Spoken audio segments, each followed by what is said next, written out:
Good morning, YouTube. Let's have a follow-up on my disaster of a dealership experience buying my Ram 2500. So are you recording all of the nefarious activities?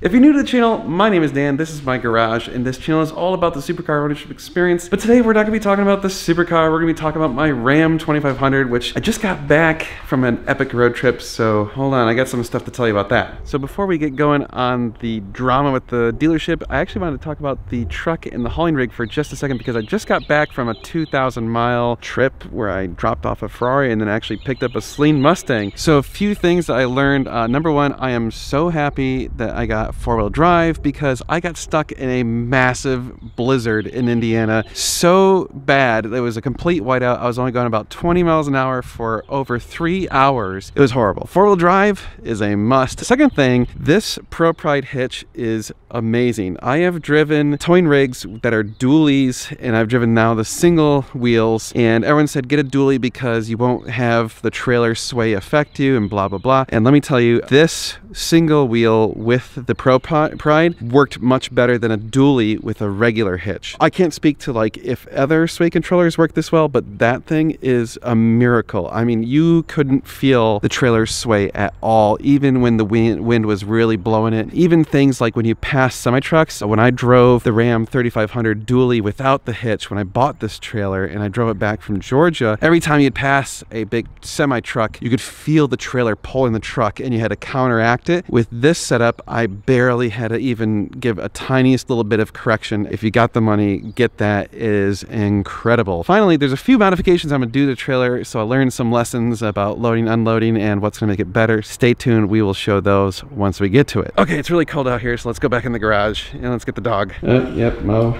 is on the leaf hunt. There's some excellent leaves for you today. Yeah, there's been a bunch of wind, so there's leaves everywhere in the garage. Yeah, here's a really good one, Mo. You can inspect that one too. Don't eat the plastic. Oh yeah, much nicer in here. I have some updates on my experience buying my Ram 2500. If you didn't see that video, yeah, it was a complete disaster. People kept bringing up certain things, so I wanted to answer a few of these questions. Number one, the most common thing I heard was, why don't you just walk away? And part of that was, I kind of really wanted that specific truck. Now, why did I want that specific truck? Because it was the flame red with the midnight package. So that's why it's red with blacked out trim everywhere, blacked out logos, no chrome. There was very few of those. In fact, I couldn't really find any of those in the country, or at least any of them within reasonable driving distance. And also, even if it had been somewhere in the farthest of the country, the amount of money it would have taken for me to either fly out there and drive it home or get it shipped or something like that would have made it probably cost just as much as I ended up paying. That being said, yeah, I've got some fascinating updates. The video I produced actually ended up being sent out to some people who work for Chrysler or Fiat Chrysler or FCA or whatever. I don't even know what it's called anymore. That company, the company that manufactures the Ram, some people saw it and they actually reached out to me, and I have to say, I'm very impressed. So as much as my dealership experience was absolutely horrible, I am very impressed with the Mopar team. We'll go with that. We'll just call it Mopar, okay? They've been outstanding, and I have to say even further. So like I said, I just got back from this road trip. We did 2,000 miles on it, hauling a car. The truck is amazing. I am so pleased with the truck. I actually feel like even though I had a horrible experience buying the truck, I feel like the price was is worth the money I paid. I don't think I necessarily paid some crazy amount of money. I just maybe didn't get as great a deal and probably got jerked around more than necessary, but the actual price that I ended up at is about really what the truck probably would have sold at without all the monkeying around. It may have even been less because they did the manufacturer coupon. So I think I may have actually gotten it for cheaper than most people, or I got a better deal than most people. What?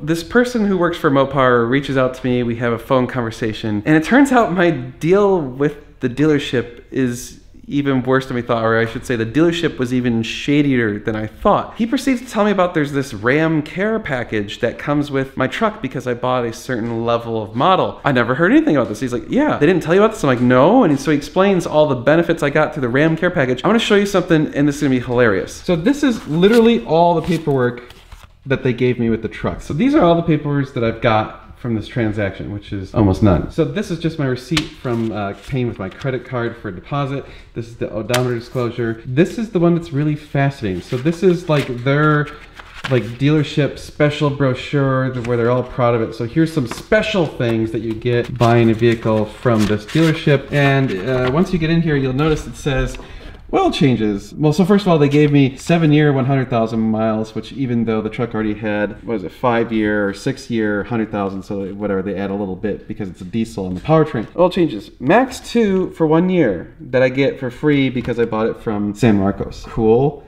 Except for one thing, the Ram care package that I got from the factory includes 2 oil changes for free per year for the first 2 years. So that's 4 oil changes for free. And they're like, oh, we're giving you 2 for free. They never told me this. Like, and by the way, the Ram care package can be used at any dealership anywhere. It doesn't have to go to this place. So basically they're like, come to us because we're giving you them for free. But actually they are for free already. So effectively they're just not giving me anything and hiding the fact that I actually have 2 more for free. So they wanted me, they were all saying, oh, don't worry, like we can do all these things where you get discounted service and whatever. They were probably gonna charge me. If I went there for the first 2 and then went there for the 3rd one, I bet you 50 bucks they would have charged me. Okay, so this is the piece of paper that actually shows the details of the transaction. And I'm gonna hold it off screen because it's got my personal information on it. It shows the price of the unit and the rebate. And then this is where it gets really interesting. The next line item is accessories of aftermarket type. It says NA. There are no accessories or aftermarket stuff. So effectively, all that dealer installed stuff is not being line itemed on my actual sales receipt. So that makes me wonder, does that mean they are liable for some of the bait and switch stuff because they're basically saying that the price of the vehicle is inclusive of all that stuff, even though they showed a different price on advertising? I don't know, like I'm sure there's no legal repercussions on it, but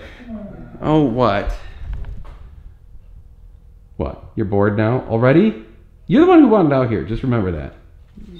I'm just saying, that was you, not me. I didn't say, hey Mo, come out here. You were like, I want to be out there. Now you're just...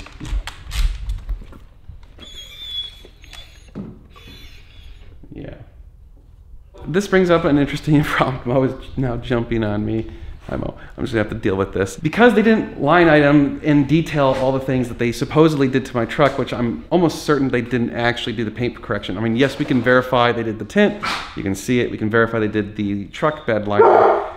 But the other stuff, we can't actually tell. Someone suggested that maybe I should go there and actually demand to see proof that they actually did these things, see the paperwork, because theoretically, if they actually did those things, there should be a paper trail showing that they did those things. If there isn't any paper trail showing it, then do I have any recourse of asking for that money back, or maybe asking them to actually do those jobs? Now, here's the problem. They're not gonna give me the money back. There's no way, like no dealership's gonna do that, so that's probably a moot argument. Do I try and get them to like actually do the protection stuff? I mean, here's the problem. I don't want them to. I don't want them to put some crappy half-assed paint protection on a car because I'm gonna have Brad from Authentic Details like do the whole thing and he's gonna do a much better job. So I don't want their crappy stuff. I didn't want any of those things, like they are just dealer installed options. I don't really see that there's a whole lot of advantage to me creating a whole lot of stink, going down there, raising hell. People suggested I should contact like the Better Business Bureau and all these things that I could do. And the problem is all those things take up a lot of time and I don't think they really gain me much versus if I do this video gets out there, people talk to other people, and I bet you there's really people out there who have watched this video who are gonna tell their friends in Austin, don't go there. So this has more power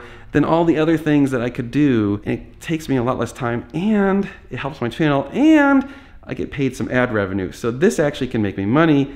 All those things just cost me time. So I don't really have a whole lot of interest in doing them, just being totally honest here. Okay, so let's summarize this whole thing. Dealership, terrible. Absolutely horrible experience. Don't go there, don't go to San Marcos.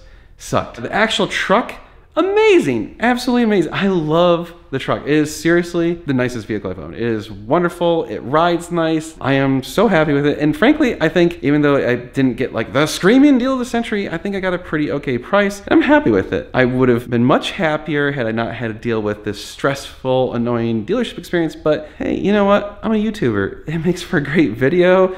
So in a way, whatever, I'm gonna roll with it. This is all part of life, just doing this sort of stuff for me. So, I mean, it's a weird existence, but sometimes drama is good. So, okay, so I get some drama out of it. It gets to entertain you guys. So that's all I got. Just want to do a quick follow-up on that truck experience. It was, yeah, frustrating. I have to do some more stuff to the truck, like I said. We got a lot of work coming up on the 599, so you're gonna want to stay tuned for all that. Give me a thumbs up if you like this video. We're gonna be doing a lot of car stuff, so you're gonna want to stay tuned. It's gonna be sweet.